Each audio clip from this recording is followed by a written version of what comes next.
From the very beginning in Genesis to the final triumph in Revelation, this is the story of our faith. Within the pages of this ancient text lies the wisdom that has guided generations, offering profound insights into the human experience and the divine. There are 3 books in the Bible that have come to be called the wisdom literature: Proverbs, Ecclesiastes, and Job. And all of these books are addressing the same set of questions. What kind of world are we living in? And what does it look like to live well in this world? So, how to be good at life. Yeah. So each of these books tackles these questions from a unique perspective, and it's important to understand all of them to get a fully biblical perspective on the good life. So as a thought experiment, you could actually imagine each of these books as a person. So Proverbs would be like this brilliant young teacher, and Ecclesiastes the sharp, middle-aged critic, and Job would be this weathered old man who's seen a lot in his day. We're going to start by meeting the book of Proverbs, the brilliant young teacher. And she's not just smart, she's smart about everything: work, relationships, sex, spirituality. She has incredible insights, things you wouldn't see on your own. Yeah, she would be the perfect friend to have around when you need really specific advice. So what makes her so smart? Well, Proverbs can see things that most people don't see. She believes that there's an invisible creative force in the universe that can guide people in how they should live. And you can't see it, just like you can't see gravity, but it affects everything that we do.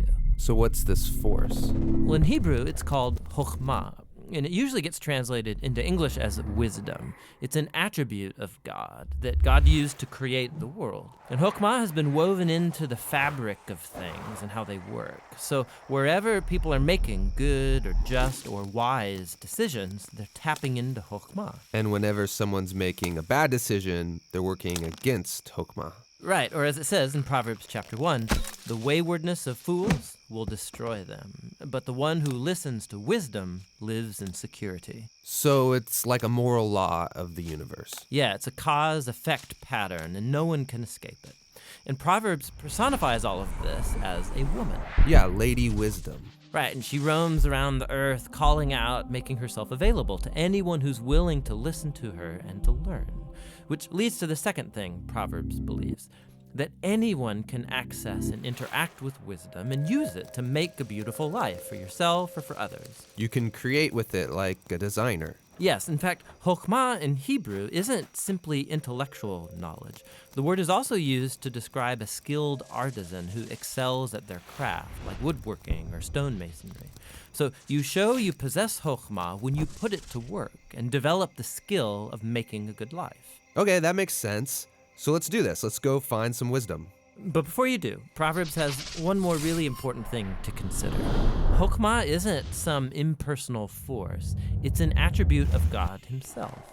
And so in Hebrew thought, your journey to becoming wise has to begin with what Proverbs calls the fear of the Lord. It's this healthy respect for God's definition of good and evil, and true wisdom means learning those boundary lines and not crossing them. Now, all those ideas you just unpacked are in chapters 1 through 9 in Proverbs. But when I think of the book of Proverbs, I think of the collection of sayings, the Proverbs themselves. Tell me about those. Yeah, those are what you find in chapters 10 on to the end of the book. It's a collection of hundreds and hundreds of proverbs about any and all aspects of life. And chokhmah gets applied to them, resulting in this wise guidance to help you find a path towards success, and no matter what you do. If I design my life with these sayings, life is going to be good. Yeah, or as Proverbs puts it, it'll give health to your bones, prosperity, a long, rich life. Which is a really big claim. But you can see how it's often the case. Wise people, they tend to do better. Things usually work out well for them in life. And so that is the promise and the wisdom of the book of Proverbs.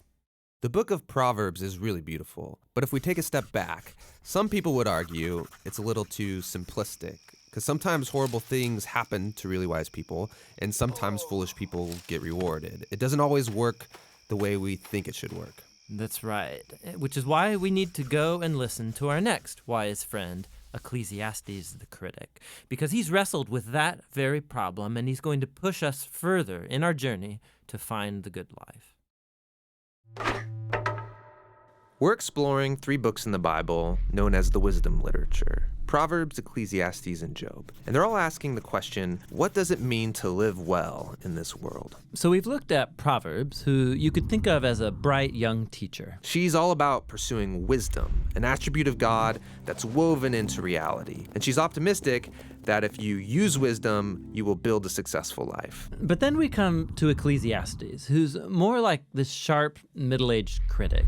And he says, You think using wisdom will bring you success. You'd better think again, because life here under the sun is meaningless. And that's a phrase he uses a lot in this book. but to understand this book, we have to realize first that we're hearing 2 voices. So first there's the teacher, and we've been calling him the critic. He's the main voice in the book. But he is introduced to us by another figure, the author. And he's the one who's collected the critic's words and then at the end of the book summarizes everything and gets the final word. So why does the author want us to hear from the critic? Well, he wants to turn your view of the world upside down, and he's going to let the critic explore 3 really disturbing things about the world. And we should warn you, these are pretty intense. Yeah, so the first is the march of time, or as the critic says, Generations come and generations go, but the earth, it's been here long before us and will be long after.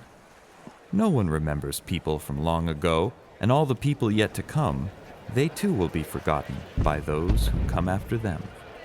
So, on a cosmic scale, you and I, we are just a blip. Stars are born, and then they die and form planets which orbit new stars, and those planets, they change over time and eventually burn up. And amidst this cosmic backdrop, my entire existence is like a blink in time. Which leads to the critic's second disturbing observation, that we are all going to die. Humans face the same fate as the animals: death. All people, the righteous and the wicked, the good and the bad, those who offer sacrifices to God and those who do not, they all share the same destiny. All this activity and madness, then we all join the dead. Man, this book is depressing. And so is the final disturbing thing for the critic, and that is life's random nature. So in Proverbs, life isn't random. There's a clear cause and effect relationship between doing the right thing and being rewarded. But the fact is that life doesn't always work that way. The critic has observed a glitch in the system. He calls it chance, or in his words, The race doesn't always go to the swift, or the battle to the strong, nor does food always come to the wise, or wealth to the brilliant, or favor to the educated. Time and chance happen to them all. So his point is that you can't really control anything in life. It's just way too unpredictable.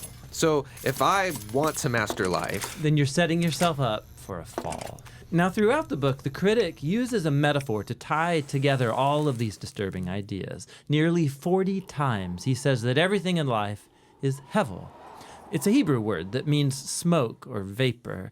Like smoke, life is beautiful and mysterious. it takes one shape, and before you know it, it takes a new shape. And smoke looks solid, but try and grab it, it'll slip right through your fingers. And when you're stuck in the thick of it, like fog, it's impossible to see clearly. Now, our modern translations have lost the metaphor, and they usually translate hevel as meaningless. But if you read closely, the critic isn't saying that life has no meaning, but rather that its meaning is never clear. Like smoke, life is confusing, it's disorienting and uncontrollable. So what are we supposed to do with all of this? Well, surprisingly, the critic first of all acknowledges the perspective of Proverbs. He says it's a really good idea to learn wisdom and to live in the fear of the Lord. Really? I mean, he just said that doesn't guarantee success. But he knows it's the right thing to do. But secondly, and more often, he says that since you can't control your life, you should stop trying. Learn to hold things with an open hand because you really only have control over one thing, and that's your attitude towards the present moment. Stop worrying, he says, and choose to enjoy a good conversation with a friend, or the sun on your face, or a good meal with people that you care about. The simple things in life. Yes, and both the good things and the bad, because both are rich gifts from God.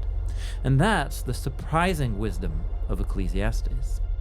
Listening to the critic is painful and can lead you into some dark places. And that's why the author speaks up at the end of the book. He doesn't want you to lose hope. He wants to make you humble into someone who trusts that life has meaning even when you can't make sense of it, that one day God will clear the hevel and bring his justice on all that we've done. And so he tells us that the proper response to all of this is to fear the Lord and keep his commandments. And that's the book of Ecclesiastes. Now, there's one more voice in the Bible's wisdom literature, and that's the book of Job. And he will bring us the final, much-needed perspective on our journey into wisdom.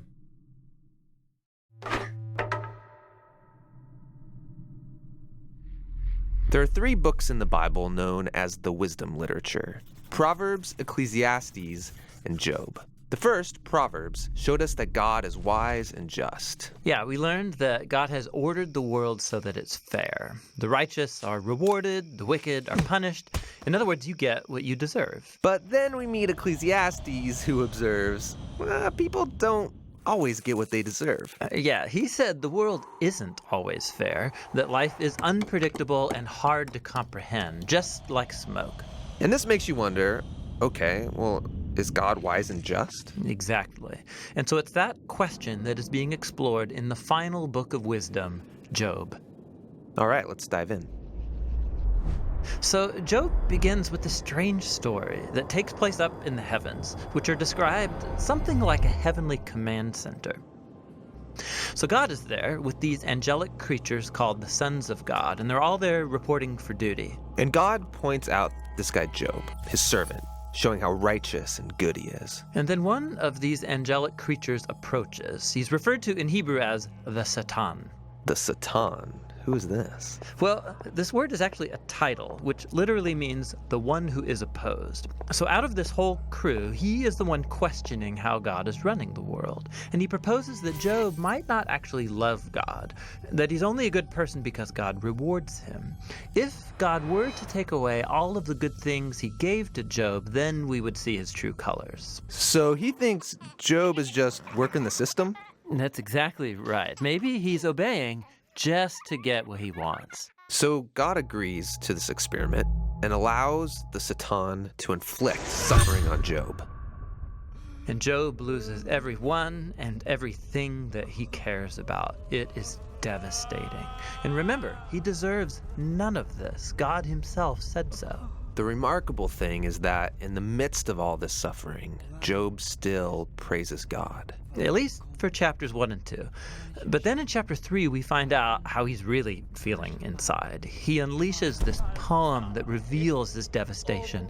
It's a long, elaborate curse on the day that he was born. After this, some of Job's friends come to visit him to offer their help. And all of them are like, Job, you must have done something horribly wrong to deserve this. After all, we know God is just, and we know the world is ordered by God's justice and fairness, so you must be getting what you deserve. And for the next 34 chapters, the friends and Job go back and forth in very dense Hebrew poetry. His friends keep speculating about why God might have sent such suffering, and they even start making up lists of hypothetical sins that Job must have committed.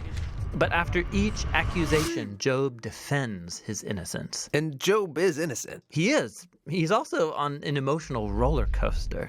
At some moments, he's very confident that God is still wise and just. Yeah, in other moments, he's doubting God's goodness. He even comes to accuse God of being reckless, unfair, and corrupt.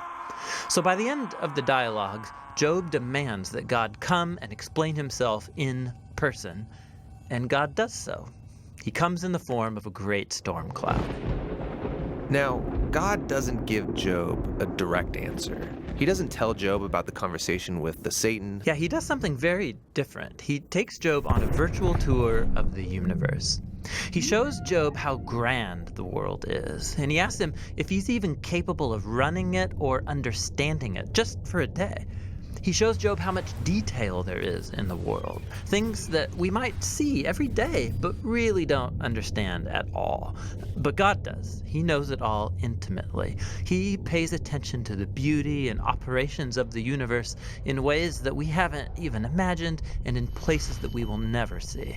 Then to conclude, God shows Job two wondrous beasts and brags about how great they are. Yeah, they are dangerous. I mean, they would kill you without even thinking about it.